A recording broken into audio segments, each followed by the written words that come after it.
ഇസ്രായേലിൽ ജോലി വാഗ്ദാനം ചെയ്ത് ലക്ഷങ്ങൾ തട്ടിയെടുത്ത യുവാവ് പിടിയിൽ.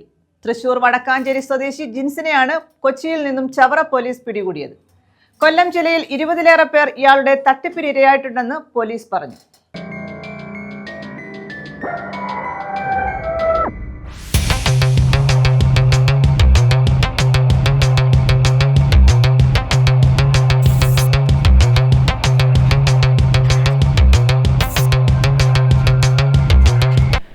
ടൂറിസ്റ്റ് വിസയിൽ ഇസ്രായേലിലെത്തിച്ച് ജോലി വാങ്ങി നൽകാമെന്ന് പറഞ്ഞ് കൊല്ലം ജില്ലയുടെ വിവിധ പ്രദേശങ്ങളിൽ നിന്ന് ലക്ഷങ്ങൾ തട്ടിയ യുവാവാണ് പോലീസിന്റെ പിടിയിലായത്.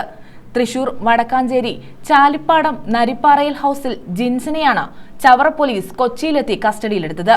ഇയാൾ മുന്തിയനം കാറിൽ സഞ്ചരിച്ച് ആഡംബര ഹോട്ടലുകളിൽ താമസിച്ചു വരികയായിരുന്നു. ചവറ പോലീസ് പിന്തുടർന്ന് രഹസ്യമായി നടത്തിയ അന്വേഷണത്തിൽ കൊച്ചി കടവന്ത്രയിലെ ഹോട്ടലിലെത്തിയായിരുന്നു ഇയാളെ പിടികൂടിയത്. ചവറ പോലീസ് സ്റ്റേഷനുകളിൽ ഇയാൾക്കെതിരെ കേസുകൾ നിരവധിയുണ്ട്. ജില്ലയിൽ 20-ലേറെ പേരാണ് തട്ടിപ്പിന് ഇരയായത്. 2 ലക്ഷം രൂപ മുതൽ 5 ലക്ഷം രൂപ വരെ ഇയാൾ വാങ്ങിയെന്ന് പരാതിക്കാർ പറയുന്നു.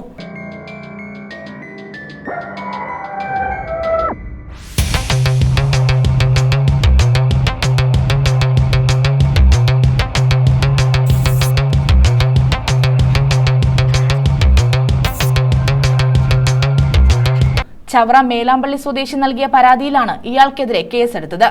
വടക്കന്തല സ്വദേശിയും തട്ടിപ്പിന് ഇരയായിട്ടുണ്ട്. ഇവരിൽ നിന്നും 2023 ഏപ്രിൽ മുതൽ 2025 ഏപ്രിൽ 23 വരെ പലതവണയായി 4 ലക്ഷം രൂപ വീതം വാങ്ങിയിട്ടുണ്ട്. നിലവിൽ ഇസ്രായേൽ ജോലി ചെയ്യുന്ന സ്ത്രീ വഴിയാണ് ഇയാൾ ഇടപാടുകാരുമായി ബന്ധപ്പെട്ടത്. എന്നാൽ പണം ജിൻസിന്റെ അക്കൗണ്ടിലേക്കാണ് പലരും അയച്ചത്.